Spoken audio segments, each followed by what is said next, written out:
So, I have this question. You cannot. We are starting the episode. We are recording. So begin with the meme. What was your question? Bring the mic. Bring the mic closer. Can you just grip Grip it. No, don't grip it. We can't do the full one because we're gonna shake the table. Okay. Anyways, But I'm not gonna remember that, and I'm gonna laugh. So let's just start. just roll right in. Yes. All right. Cool. We're rolling in. So we are back on the Redacted Culture Cast. We're back with Collin Underdahl, who just made a shitty joke. But we can laugh about some things. We started, Collin, I don't know, I'm not really good at keeping track about this anymore, but I'm very thankful that we were able to sit down and have this conversation. You and I have talked a number of times on the show, so I'd recommend you being the first guest, one of those people who pushed me, whether or not you knew you were there to start this up. So I got to thank you for that. But we ended the last episode, the last part of this one, because this is part 2 of what will be probably 117, maybe 118. I might got to kick it back one, just because editing time. For those who are watching on YouTube, I'm not covering a baby with this scarf thing. I have road rash, and the flies like it. The flies like the road rash, and I didn't know that. But surprise, surprise. So you ended the last. We ended the last part 1 of this conversation talking about how there seems to be a change in the water when it comes to culture, specifically gun culture. It's very obvious to us because we both live in it, but I do believe that we're seeing it outside of it as well. And that is a return to some sort of belief system that has to do with morals and values that's a little bit more, let's just say, what I believe is more intellectual integrity than what was very common maybe even 10 years ago. And it has to do with questions of faith and belief. You and I think we're going to get into some conversations about like time in the military as well. So I look forward to this conversation. Mm-hmm. But Collin, before we get too far into it, in case someone's jumping in only for part 2, who are you? Where do people find you? I will start this one a little bit more serious than all the other ones. I don't even think I liked plugging myself in the first one, which is kind of funny. Mm-hmm. But Collin Underdahl. You can find me at my Instagram. Generally, you can pretty much find all my things now with just my name, which is kind of cool, kind of creepy because, it's my name. So Google has found you? Yeah, Google has latched on to all my platforms, which, whatever. But on Instagram is where I mainly go. Collin, COLLIN _Underdahl, under DAHL. All right, cool. So I'll keep it in the bio, but you know how it goes. Sometimes It's good to hear it and then links are hard. Not every platform does it the same. I know. And I am not a social media wizard. Maybe an actual wizard. No, wait. That has a bad connotation in America these days. Like many things. So, speaking about shifting ideas and... Which is a weird way to start a podcast. We're going to talk about faith with witchcraft. Witchcraft? Is wizardry witchcraft? Let's just go with yes. Isn't it just the male version of witches? That sounds like the patriarchy trying to assert dominance. Okay. Okay. So... We started talking about it at the end of the last episode and the last part, and it had to do with this issue that I think our culture has been dealing with that has to do with... Wow, that's a lot of withs. There was a way of thinking that was popular for a while, and if you go back to the writing of Thomas Kuhn in The Structure of Scientific Revolutions, this is where we get the word paradigm, and I've talked about it a couple times in the show, and I think that we're undergoing a paradigm shift. We're probably undergoing multiple ones at the same time, and it can be a bit of an excuse. But the paradigm shift within gun culture is sort of moving away from the FUD generation to what our generation is.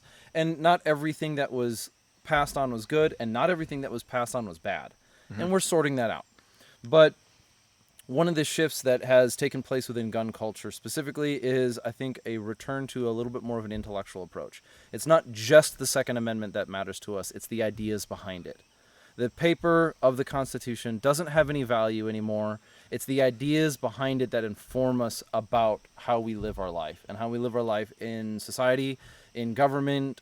Well, even though you and I are not part of the government right now, but in this case, the there is this great lack in our world that is a lack of meaning, a lack of purpose, a lack of direction, a lack of values, and I don't think that's permanent. I think that's changing. Yes. And we started talking about that I have a thought, Go ahead. because though those pieces of paper are great because they have won the argument of why they exist, right? They also were written with the implication that the ideals, values, and the construct of the person, or the construction of the person, was going to be a certain way too. So like in the last one we talked about how we've been able to monetize stuff that is just silly, essentially, for better or for worse, right? Or even destructive. Or even destructive. So that has led to people who want the outcome of, the opportunity with the disregard of the social implications and repercussions and echoing throughout in the future. But so to shorten that up, is those pieces of paper also had the implication that us as people were going to be people who are strong enough to uphold them. Because without it, it's just words written on paper. Mm-hmm. And words written on paper aren't very valid in many cases if they're not actually, if there's nothing but words, then it's really, and there's no action, then you don't really have something. You just have something written. Mm-hmm. Versus like the Second Amendment, and stuff like that. Like, we actually have the arms, which has saved us from it being eradicated. Actually, like, we're seeing that, with pistol braces. I don't have, like, at the time of recording this, it seems like the Fifth Circuit is actually kind of seeing FPC's point and saying, hey, this is like, don't quote me on this, but it looks like the whole idea of people having these braces for so long has actually saved us from possible, or has that, again, braces are silly, by the way, but essentially it's almost reversing this ruling that said the ATF can just kind of wish-wash change with their minds on something that they said was legal. So by the actual practice of owning braced pistols, has actually enforced the idea that, yes, they are now common use. Yes, they are protected by the Second Amendment. And hopefully what we start seeing is a rollback of all this arbitrary, bureaucratic bullshit that has been plaguing our country, because people are actually standing up, not with just the paper, because, like you said, FUDs, I mean, it would be nice to feel like you could just say, but the Constitution, you've read it, I've read it, why can't you understand it? I don't think a lot of people have read it anymore, and I don't think a lot of people understand it. And we've talked about history on the show before, and I think people are starting to realize, by just pointing to the paper, by just pointing to the thing, right? Yep. It doesn't actually do anything. Yes. If you and I are having an argument about a subject, and it's a constitutional subject, let's just say we're arguing about the Second Amendment, and I don't believe in the validity of the amendment, then you using it as an argument has no power here. Exactly. Insert Saruman meme, or Yeah. Lord of the Rings, right? But it's quite literally, in that sense. It can apply to multiple different things, whether it's theology and Christianity, or it's religious debates within or outside of a sect or a group or whatever. But in this specific case, it's very clear that if you believe in the ideas that informed and created the Second Amendment, and I don't, you wielding that against me has no value in the argument. It's words to you. It's just words. It's just some people put that on paper, right? So. But now, and that's the cultural implication. Now the legal world does have a different role of playing there. Yes. Because the legal world, like, if we completely invalidate all legal aspects, then it's just all words on paper anyway. And But then you have nothing too, because then you lose by that construct. Then you lose the validity of even debating it in a civil manner, which is supposed to be court.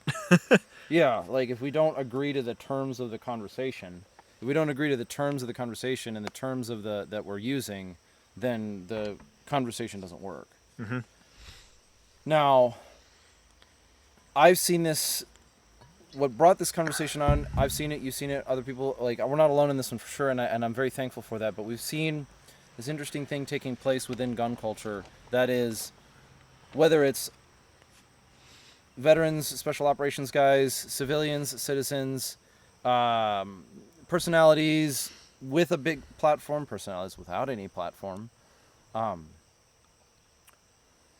inside gun culture, outside of gun culture, the paradigm that I believe is that we're shifting right now is not quite yet something that you call a great awakening, but a shift away from the nihilistic new atheist movement that dominated the 90s and the early 2000s. Mm-hmm. And I've heard a couple people talk about this using their military experience as an example. And my story is something like, before I left for the military, I grew up in a Christian home. When I left for the military, I didn't give up my faith, but I lived the life of the prodigal. I wanted to have my cake and eat it too. I knew it was right, but I wanted to do what was wrong. And that was it. That's a personal but direct refutation of this idea that if people knew the right things, they would do the right things. That there's something more to morality than just knowledge. Yeah, and they've actually tried to use that argument in criminal justice and how it's enforced. You've seen that before, where, oh well, if only we could educate these people more. And I don't like, this is not an anti-educational thing, but No.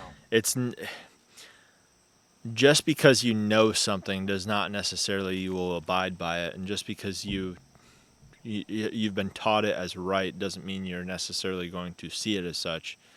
And it's a double-edged sword, like most things, but we're seeing people realize the structure of faith isn't necessarily to make you not have things that your body wants, that your mind thinks you want, that you're, just being a living organism that, has desires that aren't necessarily bad or good for the most part, but there's things that have been given to us by, thousands of years of theology, and it points to you how easy it is to be led astray to a path that, though you are chasing what your heart feels, though you are chasing what your body wants, though, like for men it's usually chasing women, like though you are chasing all the beautiful women in your sight, by the time you're done, you are likely going to realize how much you've hollowed out yourself, by wasting that time, by living that lifestyle, because it's not really deep. It bottoms out. It's probably the most fun when you're the youngest, and then as you get older, you start to realize, oh yeah, I'm actually born to like pair with people. Not people. I'm born to pair with one. Mm-hmm. Right? I actually have an instinct in somewhere in my body that's telling me, hey, this is like, you're down, like your lower level of self is telling you, hey, this is great, getting all the lap that I need. But then your mind and your soul and your heart start to actually, maybe some people don't realize this, but I think we're seeing more people starting to realize, as it gets more and more blatantly obvious, how just like low and how cheap and how easy it is to get those hits of that. Like, you can, I mean, just scroll 10 minutes on TikTok and you'll find something that you're like, wow, someone actually, like millions of people supposedly. Again, those are algorithms, so take it with a grain of salt. But again, this has been prioritized to given to your eyes. Like right now, I don't know if you've seen this, but like the NPC streams, it's Yeah, somewhat. that stuff started popping up. It's creepy as hell. Yeah, so we're literally to the point now where it is so blatant that people are willing to sell their consciousness to play this part on a stream where when someone puts something in front of them, they do corresponding action.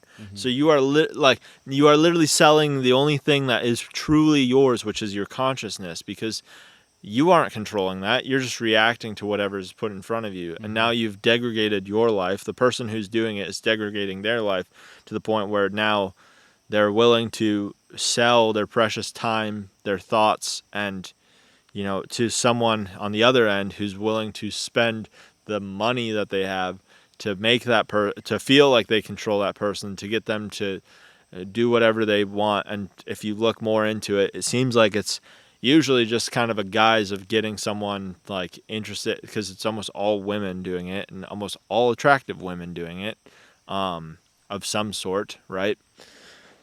So you have the guise of them doing that, and it's just a playful thing. But then you look into the people who are doing it, and they're already selling their body even further than that, right? And then those people fall into those traps. And again, I think we can mainly talk to men on this one, because I think that's obviously the majority of people who are going to listen to us. Yeah, there's two statistics that are going to justify that, and one of them is most people who listen to podcasts are men, and most people who are active on the internet, especially in our circle, like the gun culture circle, are men. But that's even, I mean, Tim Pool has a similar audience. Yeah. It's not. We're not the only person, but a lot of this stuff is dominated by men, and that's fine. And I'm also more comfortable, like as an individual, speaking towards men to men. Well, and I think the other thing too is like this is substituting stuff that we used to have in a different sense, because there were segregated parts of life in work and in groups, and what men did on their free time versus what women did in their free time. So this is, I would say that we're essentially using this as a substitute for stuff that what we once had in a different format. Yeah. And not everything's a substitute for everything. Some of it's just a different form of communication. But I find it interesting because more dudes, and this rings true to myself. I mean, if you don't believe me, you can go watch me cry a little bit on the Dirty Civilian podcast, because it was true to me, and not even true to me, but it was true to so many others. Like we're not alone in these experiences of, we're watching the vast emptiness kind of plague our culture. And more guys, especially, are starting to tune out and snap out. Like they're starting to look at what they can build into a ladder out of the hole, or what they can create into a way of a rope to get out of the hole, rather than digging the hole deeper to the pits of despair, to the point of, honestly, most of them, they get to the worst part, they get to suicide, because men have an easier time justifying it, because quite frankly, even though we've gotten to this point of, these cheap and easy, simple thrills, at the end of the day, the most weird part about it is men are the most wicked thing in the world in one sphere. But then when it comes time for someone needing a man, men are supposed to be men. But if they act like that when they're not needed to be a man, then they're, the sexist, colonist, racist, etc., etc. Okay, so you're saying that I do think that needs some clarification, because I think I'm understanding you, and I think it's a really good point. But it's that There's an interesting thing that happens how society treats men is that when we need you to do what you're good at, When we need a firefighter, we need a firefighter. you're very thankful for the guy Yeah. who's, you know, Again, a majority assertive, male-dominated thing. courageous, strong, decisive, Yep. willing to forego trivial matters. And I don't even think I don't need to be exclusive to men, but especially in this case, I think men bear this the most in our culture. Is that you're told to be. This is my experience within the church. As a child, the church, the churches that I grew up with, which were not unoriginal, not out of the ordinary for like the '90s and the early 2000s, oftentimes told us stories about King David, and they told us stories about David killing Goliath. And we read the Old Testament, we read the New Testament, and when we read the stories, the stories that were more oftentimes, let's just say, marketed, but that's not the right word, that the young men grasped onto, were the stories of warriors, of men going out and doing, of conquering, doing the hard thing, whether it was that things that demanded courage. Yep. But then when they went out into their church communities and did that, they were shunned. So often shunned for being troublemakers and rowdy, and you could have said it nicer, is usually what it sounds like. Yeah, exactly. You just kind of solidified a little bit of what I was trying to get at there. Okay. Yeah, exactly. Oh, well, I don't know how many times I've been told that type of stuff. Like, I have known since, especially out of the Marine Corps, I've always been a little bit on the more edgy, coarser side of conversation, because I think I just naturally want to have the realest conversation that I can, right? I don't want to have the fluff. I've talked about it multiple times in many areas, in private, to most of my friends, on a couple podcasts. Like, I don't want to have this fluff, right? I want to have the realness of life because, again, I've had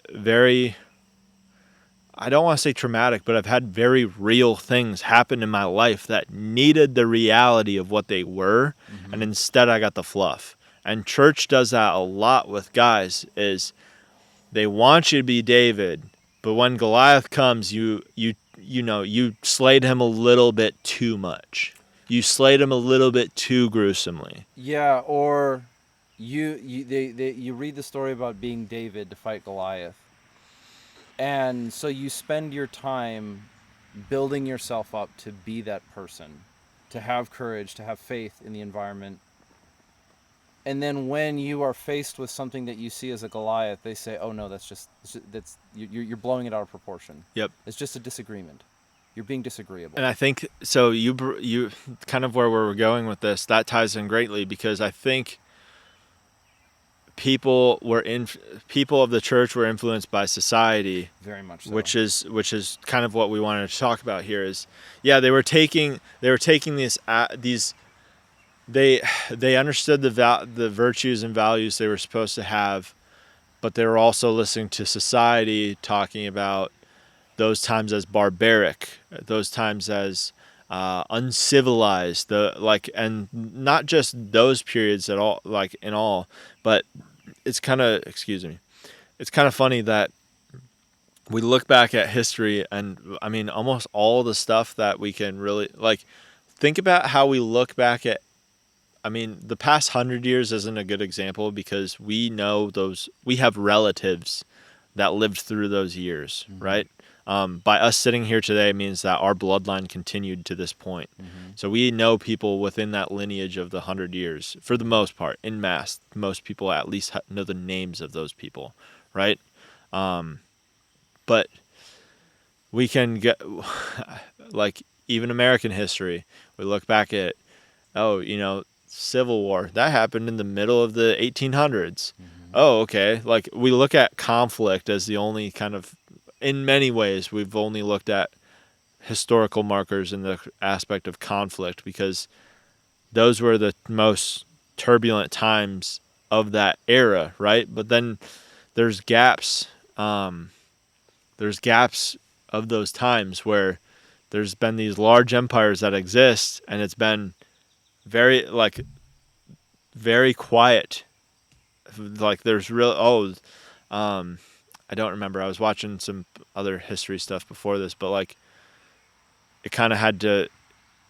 I dove into the idea. I dove into a little bit about like why there was the Third Reich. What were the other two? And it broke down the two periods beforehand. But it's like, and those were mass times of the Germanic Empire, right? Mm-hmm. From the first one was in like 952, and it lasted until like 1806.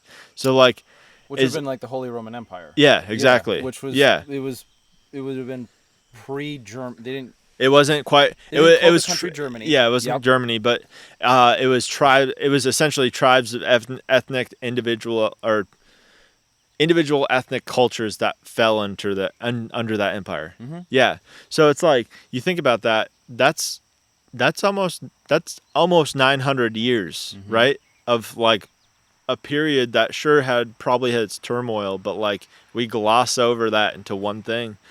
And kind of again going back to the point is we look at things from a conflict standpoint, and we look at how, oh well, now we can do it so cleanly, like a United States operator can just shoot that guy in the face and he's done, right? He doesn't actually slash the dude in half with a sword, or they're not doing these barbaric tactics Like a drone strike. yeah, We're not doing. it's so more. Yeah, exactly. It's so more civilized. Yeah, we're not. We call ourselves such a civilized society, and sure, we're not doing the same. We're not. We just got more efficient. I mean, there have been other people who have written about this, and one of them was like even Grossman, who was talking about Lieutenant Colonel Grossman. So please don't rank check me. But he was talking about it in, I think it was On Killing, which, like, I've read the book, and what I think he was talking about was that the further people were from the battlefield, the act of killing, the less humanity and hesitation they had about it.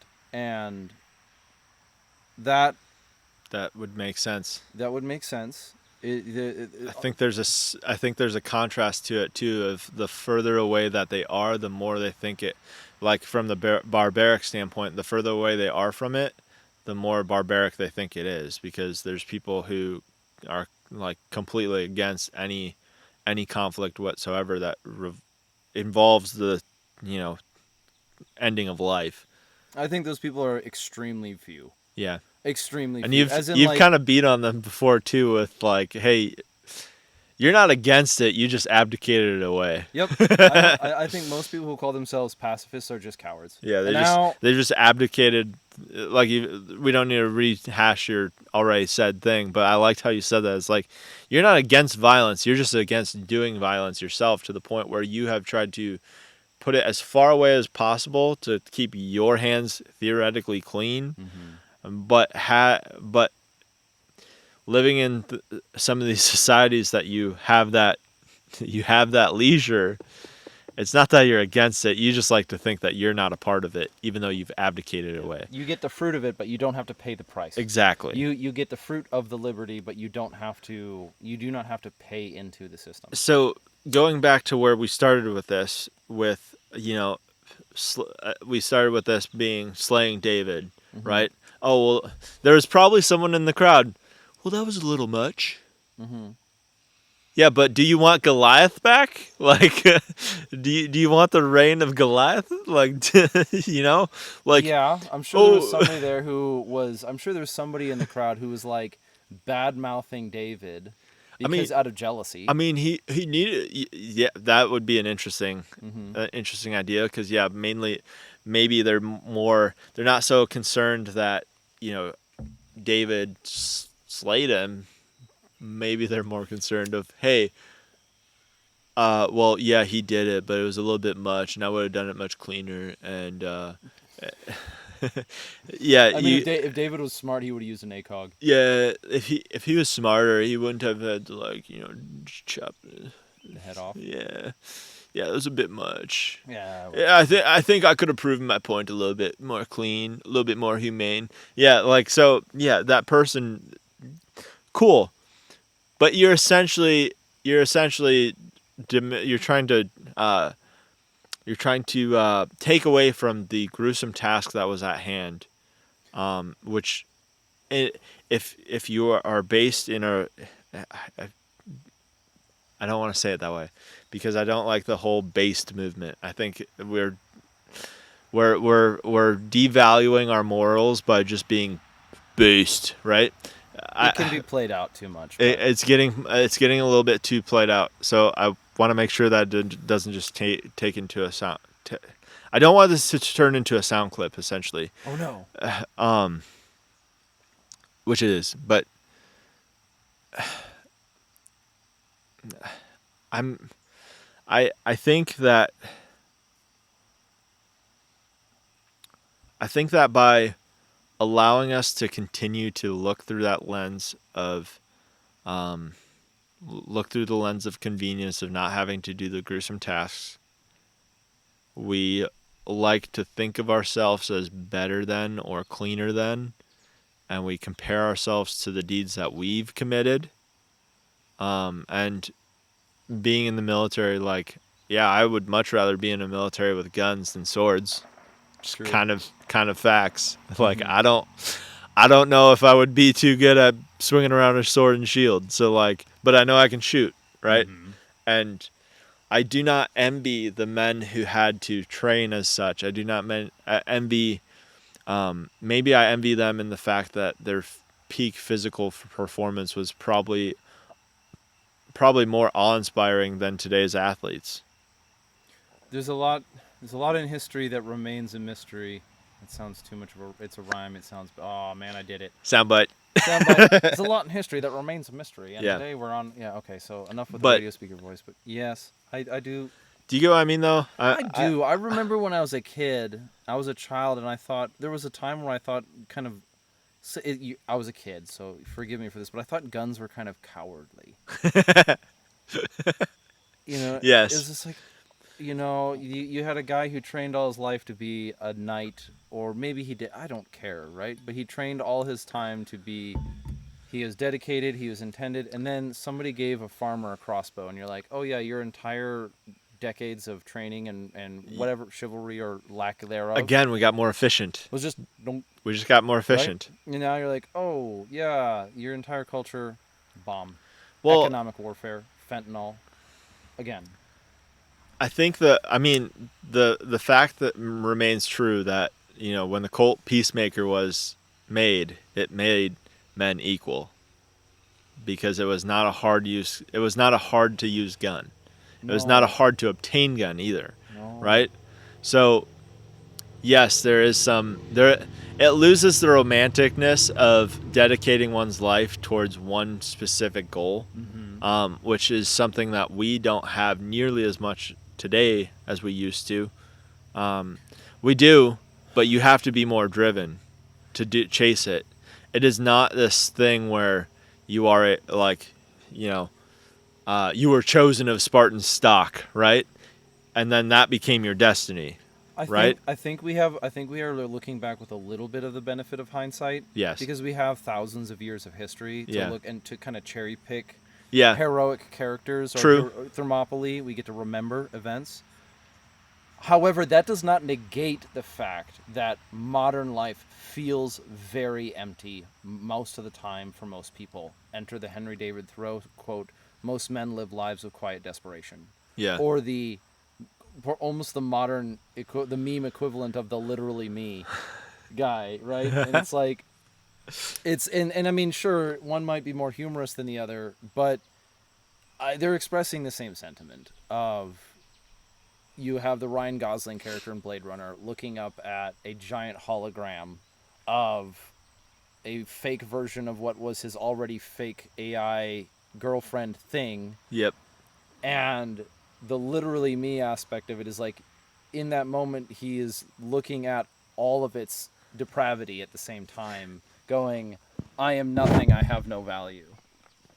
But maybe I can be the hero, but because that's okay. So the creepy part. So here's something I just thought about. The creepy part of that scene is he's looking up at the AI that he has at home, but like sluttied out, right? Yes. So he's looking up at her, being like, "I hate," and like with a look of what would be described as emptiness and probably disgust and just a lack of purpose, right? And I- Anna de Armas's character has blacked out eyes. Yep. Right? She's turned into a marketing object. Yep. And it's like he knows that he's being marketed to, and Yep. he doesn't like it. Well, and he knows that he bought in too, essentially. But the funny thing about the thing that they purposely did is, if you look at how he treats his version, right? He is. You have the whole interlinked scene. Interlinked. Do you long for holding the hand of the one you loved? Interlinked, or something like that, right? Yep. So like they have this whole system made to make him not feel. The only thing he is interlinked to is the system, the system that he works for, which is the police department, and essentially you only do one task. You only are the one thing. You are, I forget what he's called, but then there's a scene where the real girl actually comes up to him and she goes, "Oh, you don't like real girls," Yep. because she finds the AI thing in his pocket, essentially. Yep. And I think it's so. He's a replicant. Yeah.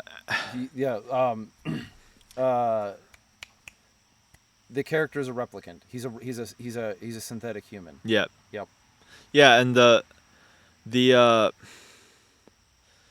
thing that's funny, I shouldn't say funny, the thing that's ironic about it being like that's literally me. It's like there are dudes who are watching not necessarily that big blown up hologram of their AR girlfriend flooded out to the rest of the universe. No. But they're watching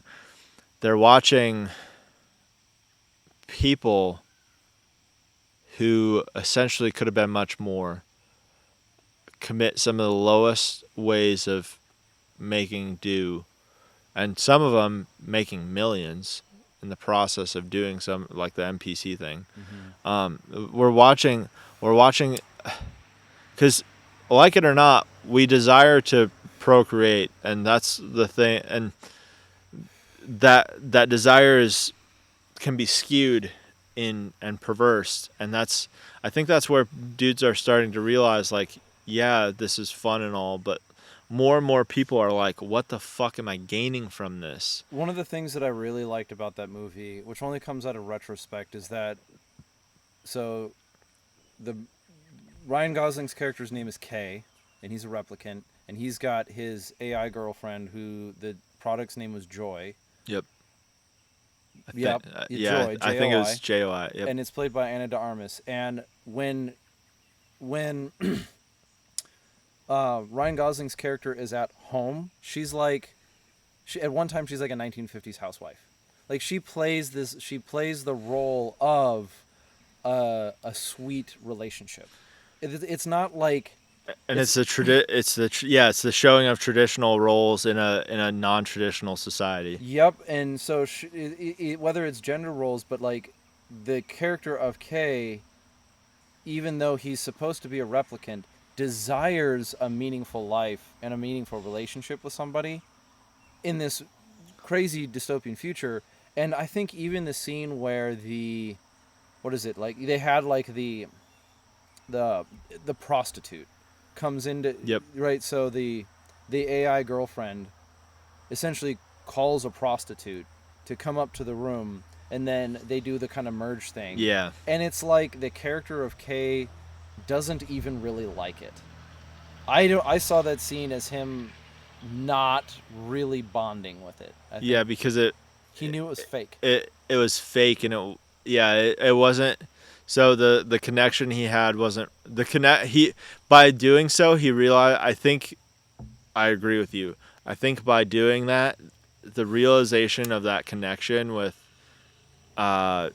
his AI counterpart, by bringing it to flesh, made it realize that yes, what I have is not real, and by bringing it into a real sense, it even further proves that this isn't real and it's still empty.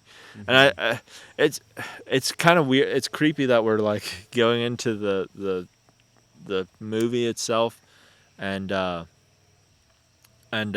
like breaking that down. But I think the literally me part relates to dudes right now, because they're watching some of some of the world's prettiest girls just do some of the dumbest things, Yeah. and they're watching this degradation of their role of able to provide for someone they love, and being able to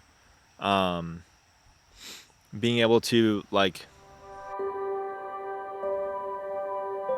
We haven't gotten rain. We had a crash.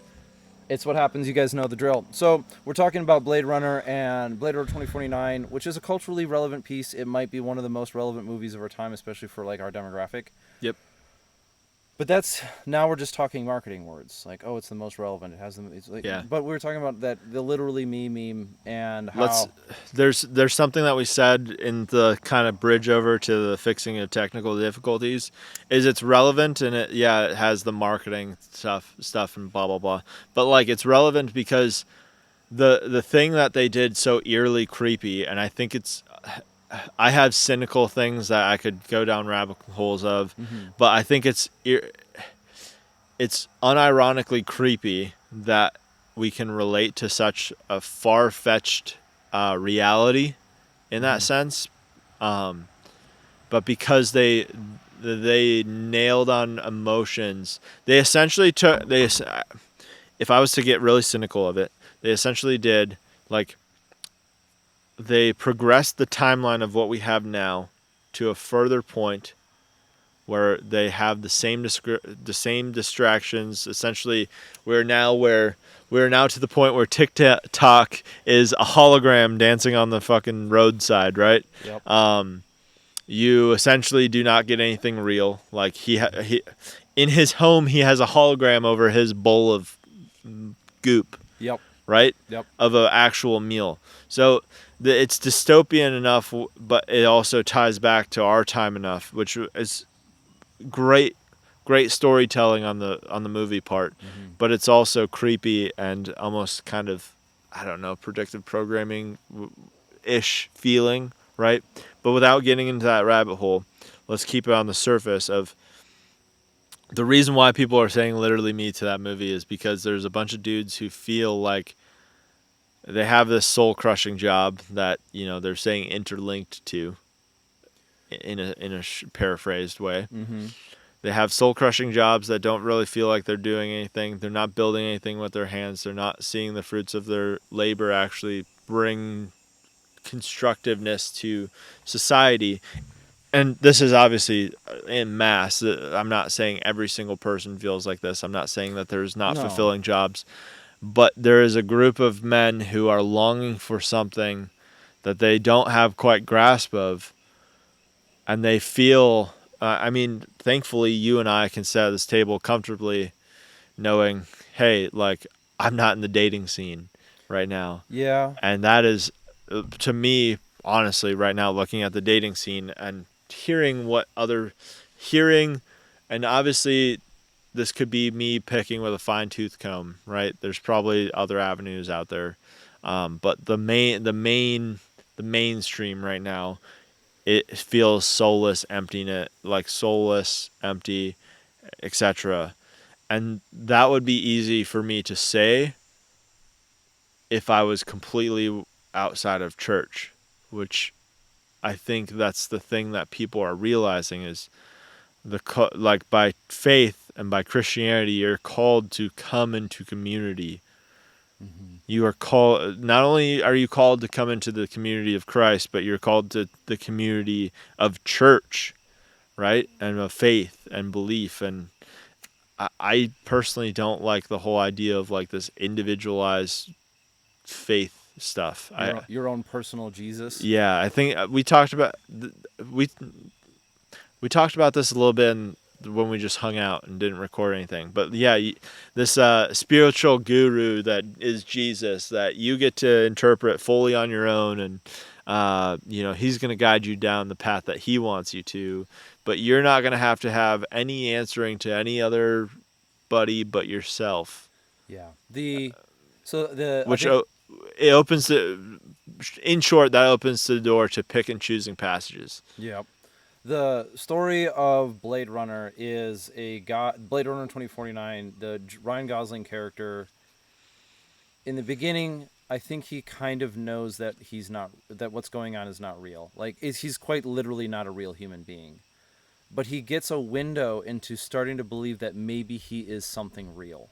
Yeah, the tree scene where he sees the thing that sparks it is the whole like spoiler but not spoiler, but I mean, the movie's been out for a yeah, long time now, but but the whole thing that makes him almost question the reality, the fake reality that he's in, is the fact that he goes to eliminate a rogue synthetic, and realizes that, hey, this synthetic actually maybe like, it looks like this synthetic had a baby, which is not supposed to happen.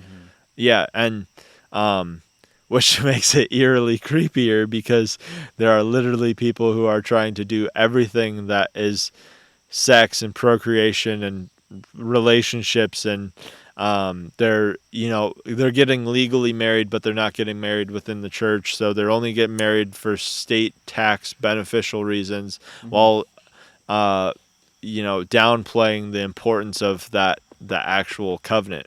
So again, the lore of the movie is so weird because you can tie it into our society in so many ways, because when you have relationships that are okay with, oh, if we get pregnant we'll kill it, it's not that far-fetched of what you're watching on screen. no. And if life is so disposable, what is the meaning of it?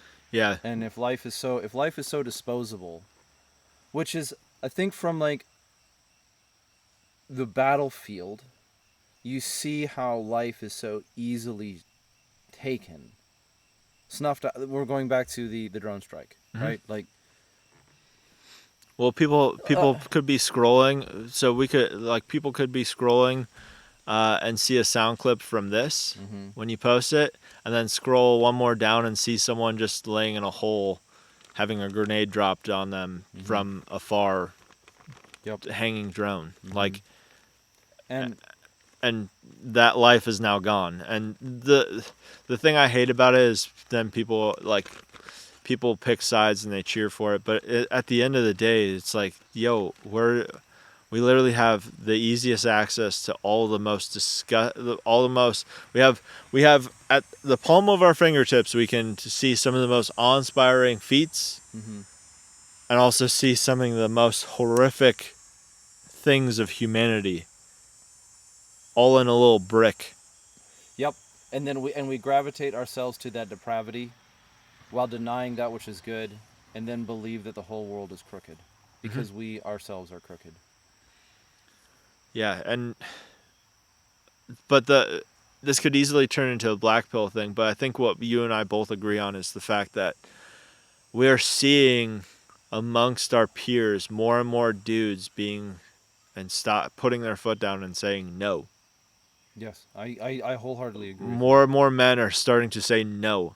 And I don't think it would be right to just say us as gun guys as 2A guys who already have this proclivity towards some of our founders, right? Some of our ancestors that have given us this path to be able to do what we do today, both you and I.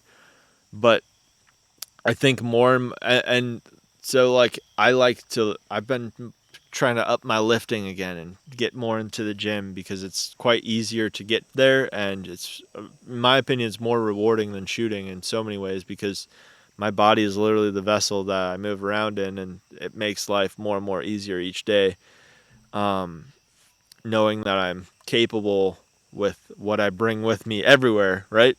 But you even see it in the lifting side of things again too, is like, there's the joke of like, you lift to get chicks, and now it's like, no, I know more and more people who are starting to lift as their escape from the chase. They're using it to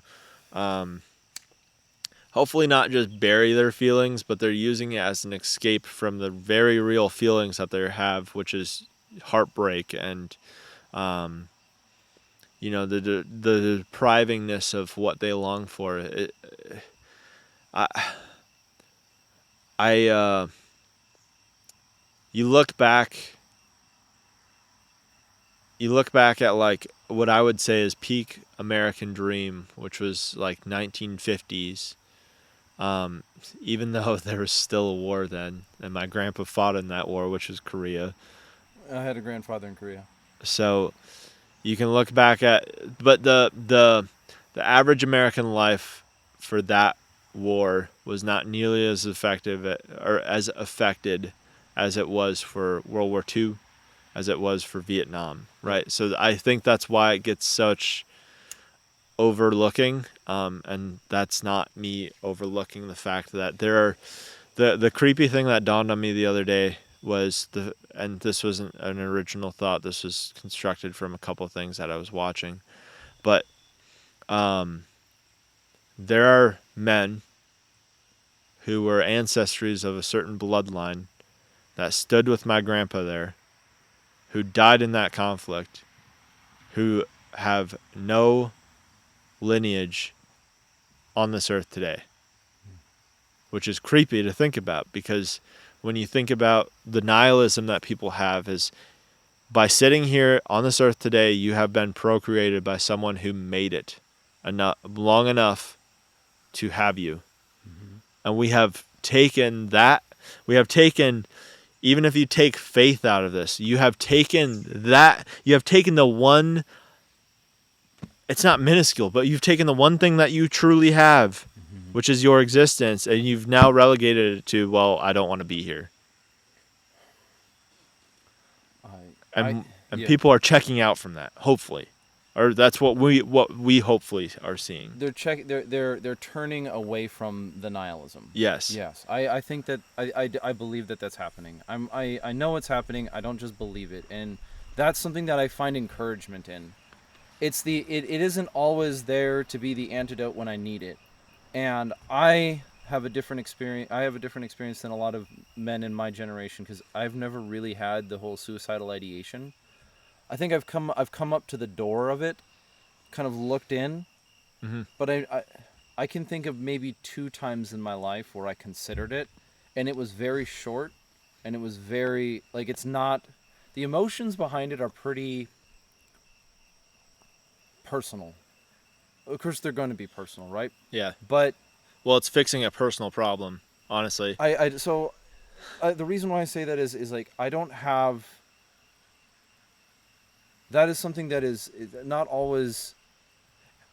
Suicidal ideation can be hard for me to relate to, but the feeling of emptiness is not.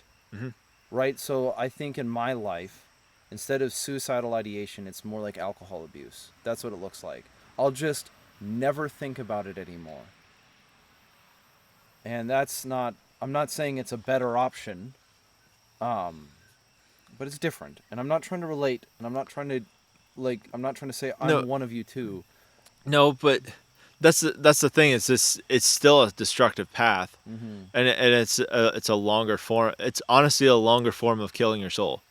It is the same thing. It's the same thing, but it's a longer format with a lot different. It takes more time.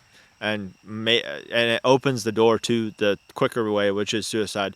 And as someone who's struggled, like I don't have a problem saying this, as someone who's struggled with the flirtation, I wouldn't say I got to the action phase, mm-hmm. and someone who's lost someone to suicide and looking at it from the lens of, wow, I'm a fucking idiot because I know what it does. I've felt the effects of losing people to suicide. I felt the effects, as a young kid before this, before I could be influenced too much by society. But I've also I felt the effects of suicide that was influenced by society. Okay. I have had friends who've committed suicide because of the emptiness of longing for something that probably they didn't ever fully realize that was still there. But they've gotten convinced within themselves that, nope, they're the problem and they are the ones who need to eliminate themselves from the situation. Essentially, end gaming, I don't like that because it takes away from their validity of life and their meaning and purpose that they were put here for by God. but they end their journey, they end their game of their life, to shorten it, to solve an issue that they don't have an answer for, but they know that's the way that they can check out of it.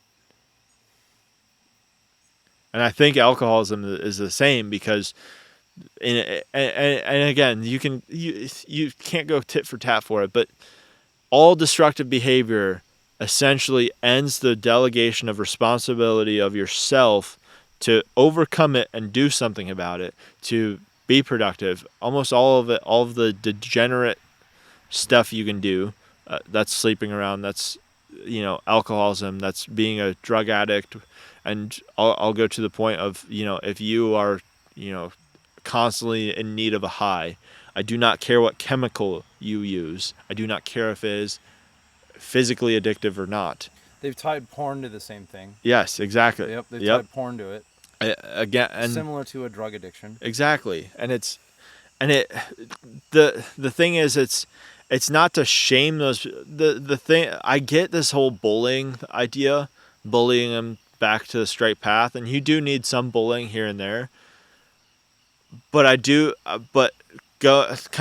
going back to the previous conversation that we had, there can't be this like stamp bureaucratic approach to getting people back to where they should be, because I've had it where, so like my experience in the military, and this it was a lot harder to talk about, because I knew we got a lot more deeper into a couple things personally, so I was a lot more in tune with the feelings that were getting brought back up when I was saying those things, and the Dirty Civilian podcast did get cut a little bit, because there was parts that, quite frankly, were a lot harder than I thought they were going to be. Yeah. So it's not that it wasn't presentable, but Drew and the editing was essentially just kind of being like, hey, like,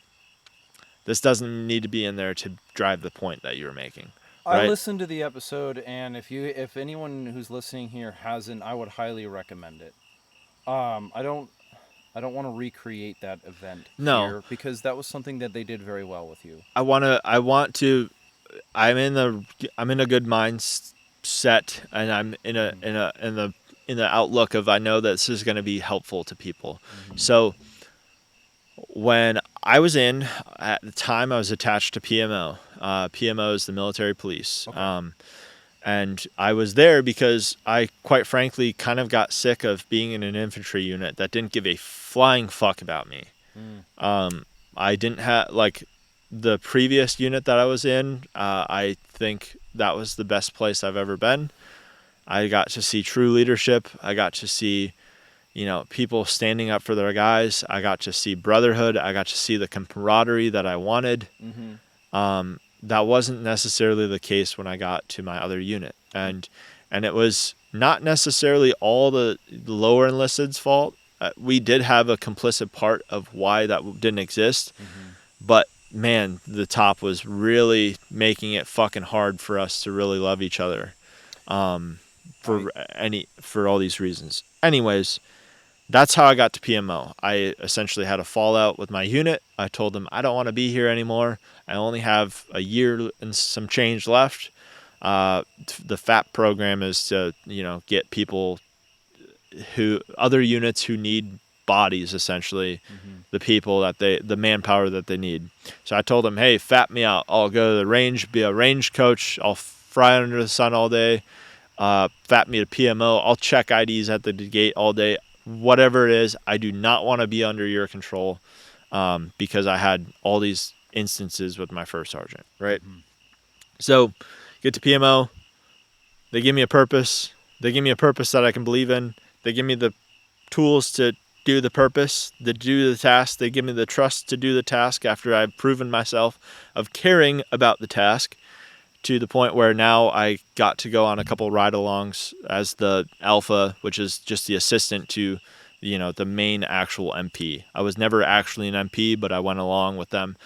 And in short, I went to some domestic cases, while I was going through a bad relationship myself. And the creepiest thing that I had happen to me was realizing that some of the conversations that I was having a long distance and the fights that I was having long distance did not look far off from the domestics that I was going to, which were actually physically happen with actual, like, I was going to some that weren't bloody. They didn't actually, like, they slapped someone or whatever. Sure. But I went, there was a day that will stand out to me vividly.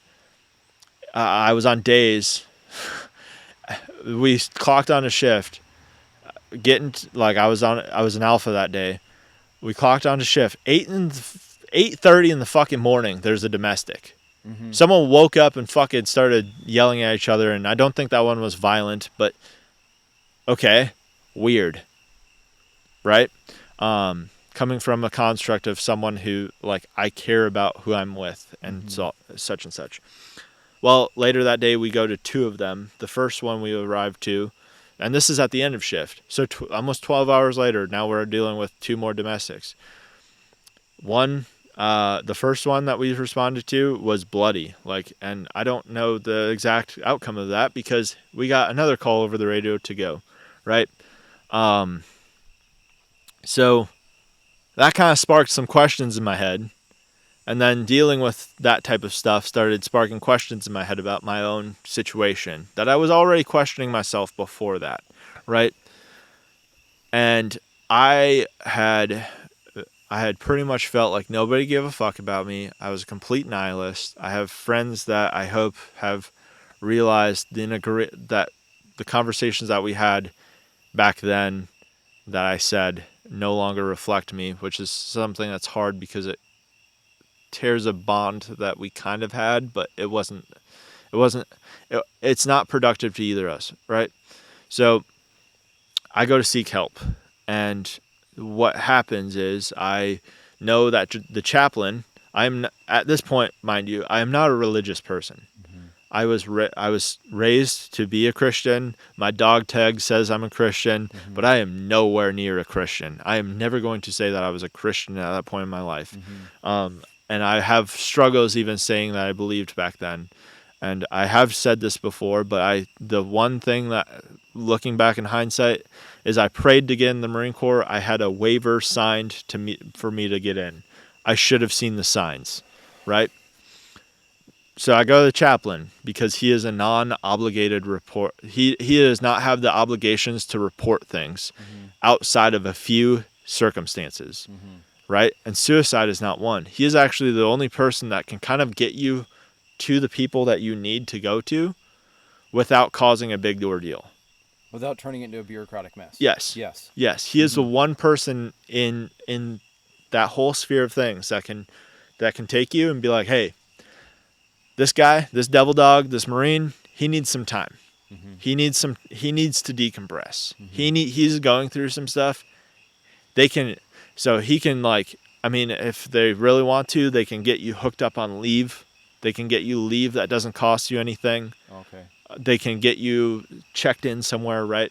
They have more resources, and they actually seem to actually care more about your well-being, which makes sense. They're a chaplain, right? He's on leave, unfortunately. Ooh. Your chaplain's on leave at this time. Yes, he is. He is out of office, and I'm like, man, if I'm gonna talk, I can't wait. Like I'm so bottled up, I cannot wait. So I go to the family readiness place, which was the other place that they kind of seemed to be pushing. I didn't listen to any of those briefs, so I don't exactly know everything, right? I'm sitting there just like everyone else, like, please let us go. Like, this meeting doesn't mean anything to anyone. Yep. Right? So, but hindsight, probably should have listened a little bit more. But anyways, go to the family readiness place, and I sit down. I'm like, hey, I need to talk to someone. And they're like, what do you need to talk about? Like, are you married? And I was like, no. And they're like, oh, usually we deal with married Marines. I'm like, well, I need to talk to someone today. Like, I just need to talk to someone, right? Like, I assume there's resources here to either get me somewhere or get me to see psychiatrist, someone, right? So I fill out the form and I check a box that says, "Have you ever thought about death?" And memory's a little hazy of these whole events. But in my mind, I'm an infantry guy.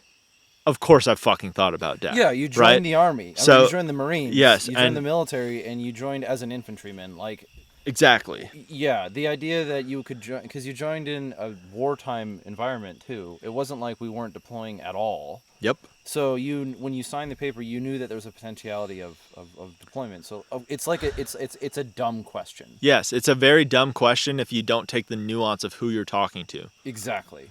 So, and the other thing is too, even if it said suicide, and it probably said suicide, right? Okay. Have you ever thought of suicide?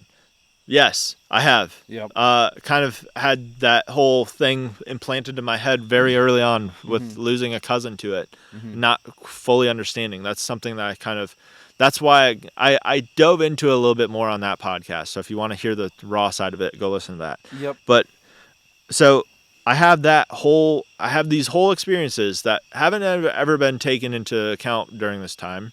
And I finally talk and she gets to the question, have you thought about suicide? And I'm like, well, yes, I have. I'm miserable right now. I don't know what to do. That's why I'm here. I'm trying to talk to someone. I'm trying to do the right thing because I don't want to end up like my cousin. I know the impacts of suicide. I don't think I'm that selfish, but I know where I'm going is dark and I do not know where it leads. Yes, and I don't want to be there. Yes. So bureaucratic decision happens, and she sends me to the hospital for suicidal ideation. I go, ma'am, did you not listen to a thing that I said? I've been moved. They had moved me 5 times. I had not lived in a room for more than a week in a month and a half period. That will fucking do some numbers on you when you're working 12-hour shifts and multiple weeks you're missing out on critical sleep which is part of your psyche, right? Also on nights. I think I was on nights at that point.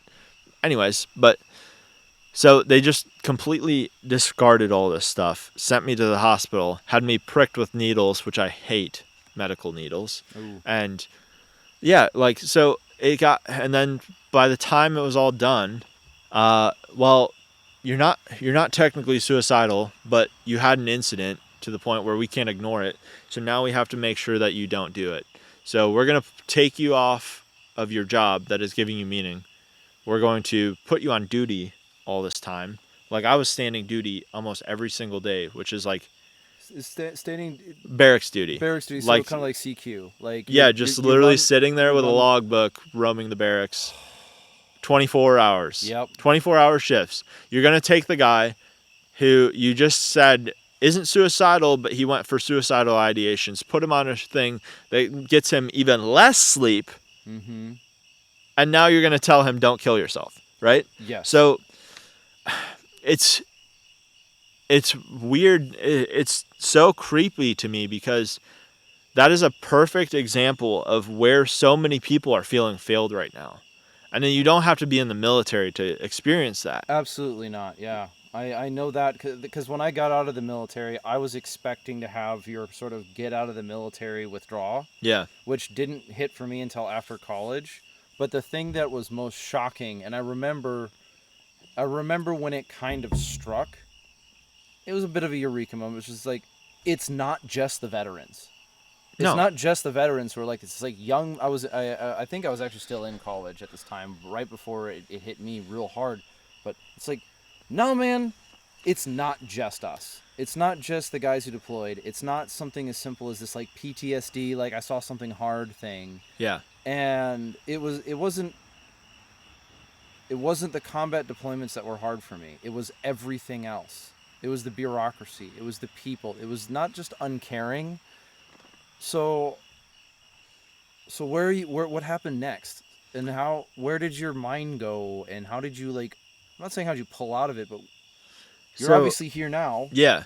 So and then the funny thing is like I went through I should have in short, I should have listened to the signs that were obviously in the relationship at that time, which is not my current relationship. And I keep saying this because I don't want this to somehow come back to bite me about talking about my experience. I'm not wishing any ill upon the previous one. Yep.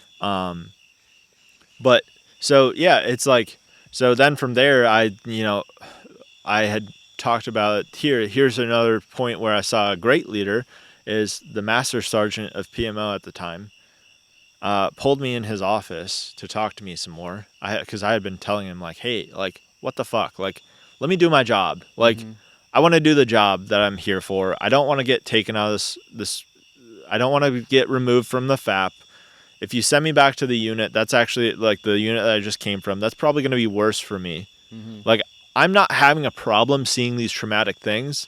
I'm having a problem of seeing these traumatic things, but also having stuff going on in my personal life that I currently don't have anyone to talk to outside of my parents, who are only over the phone because the person I'm having the problems with keeps hanging up on me.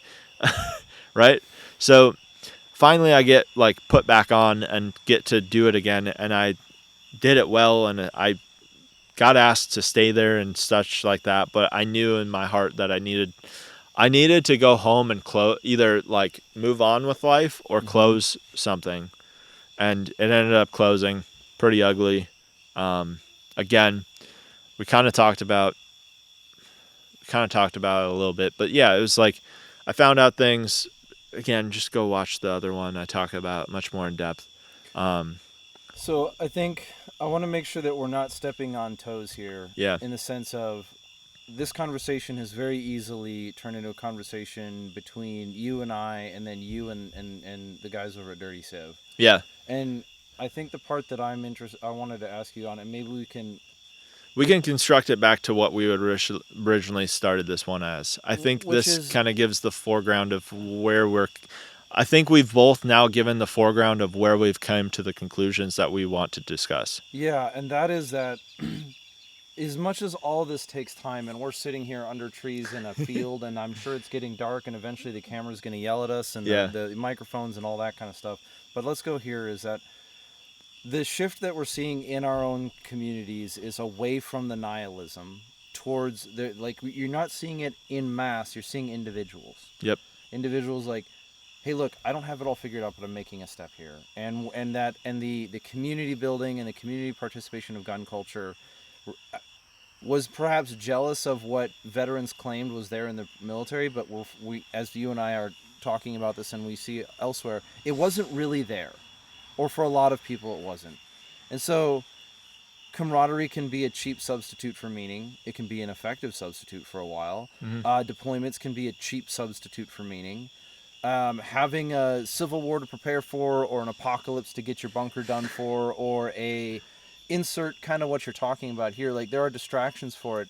And I think what's going on, and I think what we're seeing is that sort of metaphysics foundational belief system that there is no meaning, everything is nihilism, everything is hedonistic, just do what makes you feel good, isn't working.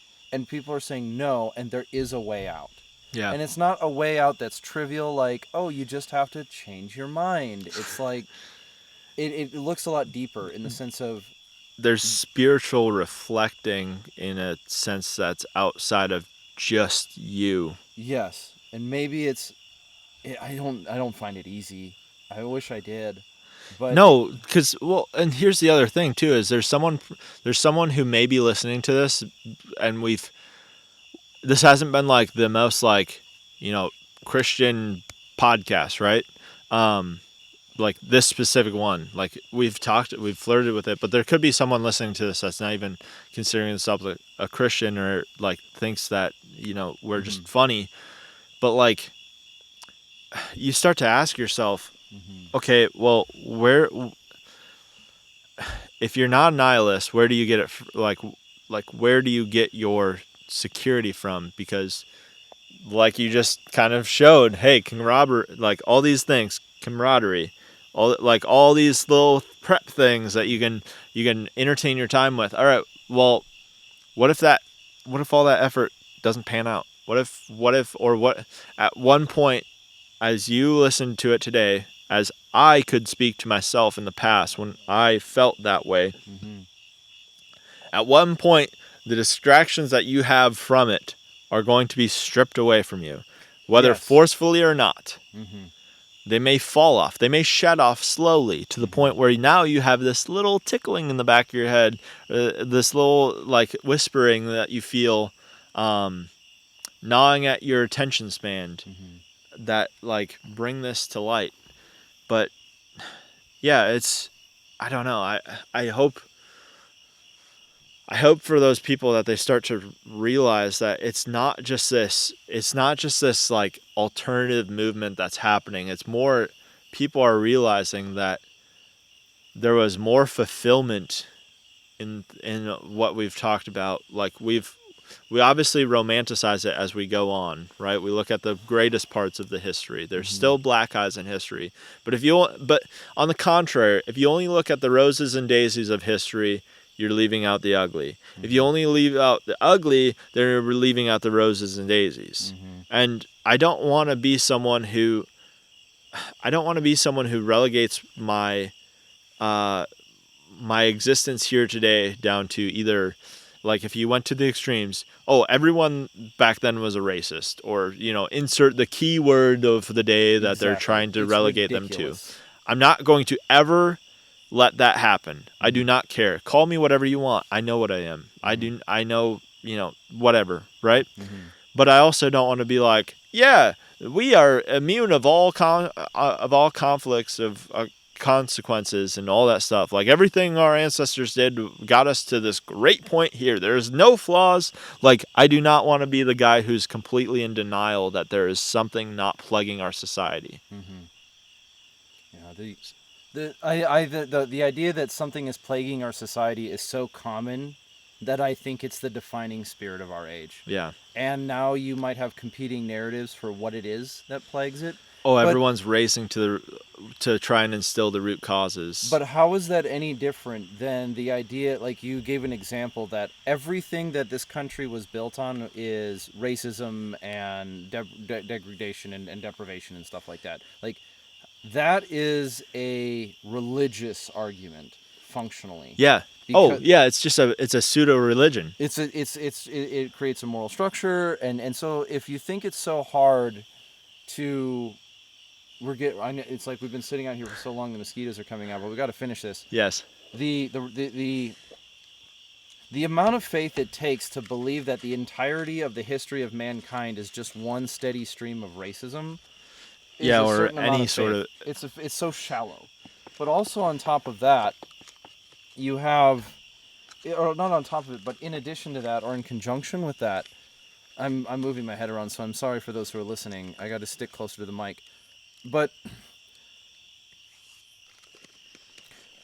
if you can be convinced that the history of the United States is a slaveocracy, then you believe in a religion, right? And other people believe in religions in that same way. And so, as a Christian, of course, I'd want people to believe in Christianity. I wouldn't think it's true and then want to hoard it for myself. But I couldn't want you to believe it for no reason other than I told you so. The funny thing is, it's one of the only religions that actually wants that for you too. It's one of the only religions that you do not have to be born into to become of it. Because even if you are the first in your family, it is not exclusive to a bloodline, an ethnicity. It is humanity as a whole, which is not something you see in every other religion. There are Unitarian religions, but they lack, I believe that they lack the consequence and tangibility of something much more meaningful. Yes. In other words, if all roads lead to Rome, then none of those roads matter. Yeah, and the funny thing is even if you want to come from the argument of, oh, well, yeah, there's other places that are peaceful from certain religions.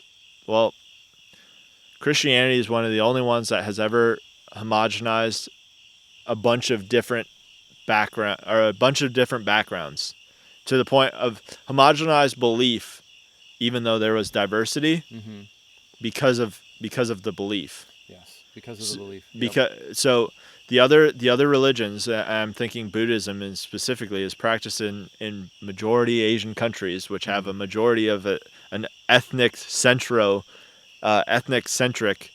society of one culture. Right? They are not diverse in culture. They are the same. So it works because they can all practice. They all have the similar beliefs. Versus Christianity is the calling to the same belief, even of different backgrounds. Yeah, like it is all you are burdened, come to me. And I think we talked about this briefly, and we'll kind of have to wrap up with this one. Is that I think one thing that we're witnessing in our life in the year of 2023 is the death of the new atheist movement. Yes. And the new atheist movement can be described in different ways, but one of the easiest examples in a lot of our lives, because I'm in my 30s, you're in your late 20s, early 30s?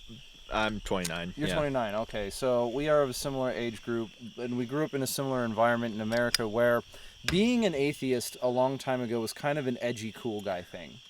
And when I was in the military, being an atheist was just kind of the thing that you were supposed to be, because that's how you justified certain stuff. And it was not universal, but it was common. Maybe it was my experience, but I think I would say atheism isn't the right word, because I think atheists are more proactive in trying to claim that God is real. I think that definitely nihilism is the commonplace in the military. very much so. With a mix of the obvious atheists who are the instigators of the nihilists, because then it just makes it easier for them to beat up on Christians, which is a different problem itself, because Christianity needs to start standing up for itself. Yeah. Which is interesting, because that's personally where I think more of these people who are getting called to it are actually going to start defending the faith. We let every other faith defend themselves, but Christianity has always been a walking mat because of the turn the other cheek line, which is... Yeah, like where's Christianity for the men? Right? Where's Christianity for the people who say who look into David and say that is good? And then they are...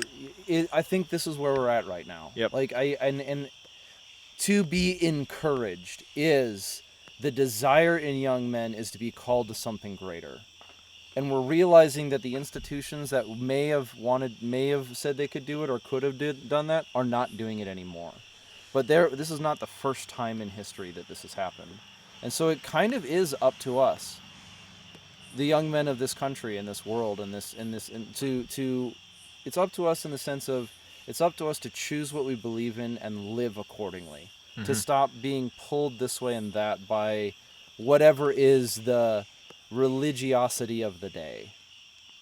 Yeah. And it's funny because a lot of that new atheist movement fell apart because it was found out to effectively be a religion. Yeah. Well, and I think the past 3 years now has made people come to the realization that, hey, all the people that say religion isn't real, etc., are part of a religion. They're very much so. There's people who were of the faith before, or supposedly of the faith before, of Christianity, who gave up their faith to instill a different religion in culture. And that is scary, because there's so many reasons it's scary, but it makes you appreciate. I wouldn't say appreciate. It makes me thankful that I went through what was supposed torment, or what could be considered torment of not feeling connected to it. It makes it like easier for me to be so, should you say, David-like, and be so brunt about it, and be so forthcoming of no, you know. Like by him stopping Goliath, he said no, right? And he did it bluntly. He did it very clearly of no. We do not accept you. We do not accept your tyranny. Yeah, well, right? That is the spirit. That is. Yes, that is the spirit of America that carries on, if it carries on at all. Because I mean, I'm laughing at this idea of like, what if we're the baddies, right? And it's like, a lot of that is going on right now, and we're certainly not the only ones wondering that. But it doesn't have to be this way. Yeah. Like, the world does not have to be devoid of meaning, but meaning will require sacrifice, and that sacrifice cannot be given to you. You must give it up. And I think when I look back at some of the greatest moral errors that I committed when I participated when I was in military, is I was abdicating the sacrifice to somebody else. Yes. Make me do the thing. Instead of saying, nope, I am voluntarily choosing to do this. Ranger school was easy because I just had to do the thing. It wasn't a sacrifice. I had to do the thing.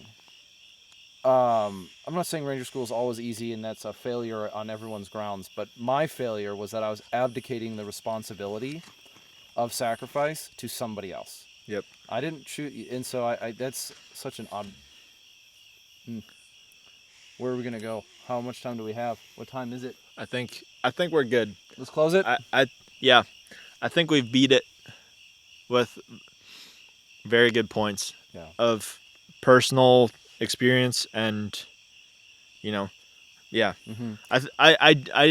The funny thing is I don't even think we need to bring up the losers that we were talking about to bring up the atheist movement, because the funny thing is at a certain point, the I fucking love science people, they all think that you shouldn't be creating you shouldn't be having kids because it's affecting the global climate. Yeah, So it's self-justifying. yeah, so let them not do it. Mm-hmm. Okay. Guess who says be fruitful and multiply? And if we believe that's the case, then hopefully more of the people who believe that and are firm in the faith will be the ones who actually inherit the earth. Amen. So, well, Collin, let's close off. You introduced yourself in the beginning. They find you on Instagram. yeah, if these mosquitoes don't whisk me away beforehand. This is one thing I don't miss about the desert, man. I don't miss it. Oh no, this is one thing that living in the desert I don't miss about the Midwest. Yes. Like, you know what? I can go out on a night and I'm not like.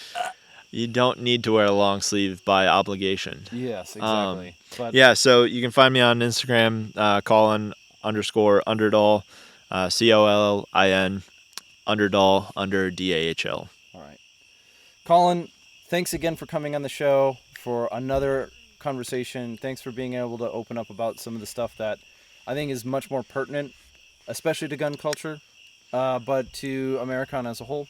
And so thank you very much, and I look forward to our next conversation. So we'll close out here. This is the Redacted Culture Cast.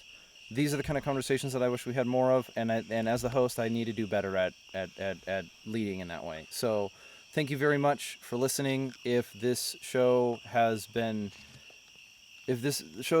beneficial to you, I live in an economy where interaction helps me more, but at most, I look forward to hearing from anyone who's listening, because I think we're not alone, and it just takes time. We're going to do this, and it takes a little bit of courage, but reach out and we'll be fine. And one day at a time. So it's not the most inspiring speech. It's not the most King David, I guess, of conversations, if coming from me in this closing bit, but I am better off today after this conversation than I was before, and I hope those who are listening are as well. So thank you much for listening, and we'll talk to you soon.